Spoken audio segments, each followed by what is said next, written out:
دخل النبي صلوات الله عليه يوما على السيدة فاطمة رضي الله عنها، قال: كيف أصبحت يا بنتاه؟ قالت: أصبحت يا أبت والله وجع، وزادني وجعا أنني جائعة. أصبحت يا أبت والله وجع، وزادني وجعا أنني جائعة لا أقدر على الطعام. سيدة النساء، أفضل أنثى أبدعتها يد الخلاق العظيم، هذه السيدة هي اليوم جائعة، هي اليوم وجع.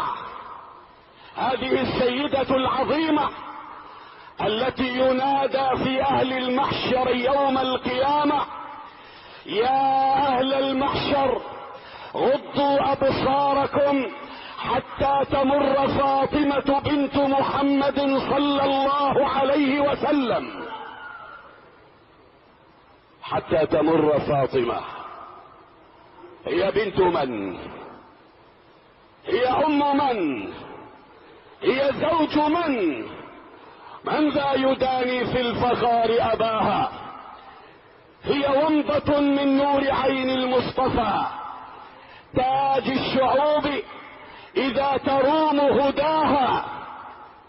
ولزوج فاطمة بصورتها الأتى تاج يفوق الشمس عند ضحاها، ايوانه كوخ وكنز ثرائه سيف، غدا بيمينه تياها. في روض فاطمة نما غصنان لم ينجبهما في النيرات سواها. حسن الذي صان الجماعة بعدما امسى تفرقها يحل عراها، وحسين في الابرار والاحرار ما امضى شمائله وما ازكاها. بلت وسادتها لآلئ دمعها، بلت وسادتها لآلئ دمعها من طول خشيتها ومن تقواها. فمها يرتل آي ربك بينما يدها تدير على الشعير رحاها. لما شكى المحتاج خلف رحابها جادت لتلك النفس في شكواها، جادت لتنقذه برهن خمارها.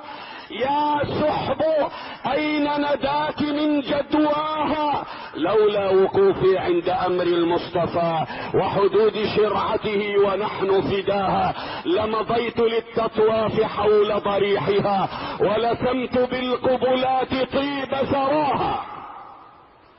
يا اهل المحشر، يا اهل الموقف، غضوا من ابصاركم حتى تمر فاطمة بنت محمد صلوات الله عليه. هذه السيدة هي اليوم جائعة وجع.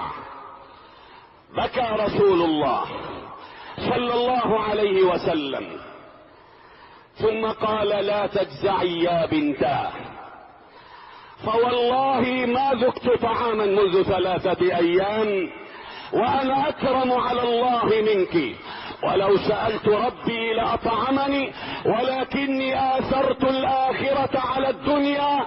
ثم ربت على كتفها قائلا: ابشري يا بنتاه، فوالله انك لسيدة نساء اهل الجنة. قالت: يا ابت اين مريم ابنة عمران؟ قال: تلك سيدة نساء عالمها. ابشري فانك سيدة نساء اهل الجنة. اقنعي بابن عمك علي، فوالله لقد زوجتك سيدا في الدنيا سيدا يوم القيامة.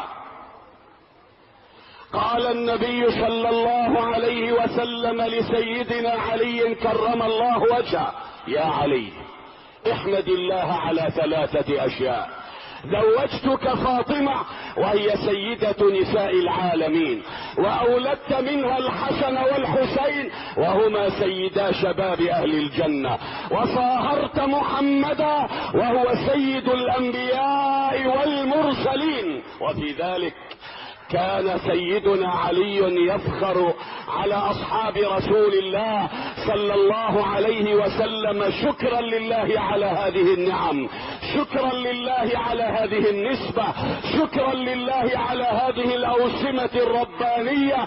كان سيدنا علي رضي الله عنه يقول: محمد النبي أخي وصهري، وحمزة سيد الشهداء عمي، وجعفر الذي يضحي ويمسي، يطير مع الملائكة ابن أمي، وبنت محمد سكني وعرسي، مشوب لحمها بدمي ولحمي، وسبط أحمد ابناي منها، فمن منكم له سهم كسهمي، سبقتكم إلى الإسلام طرا صغيرا ما بلغت أوان حلمي.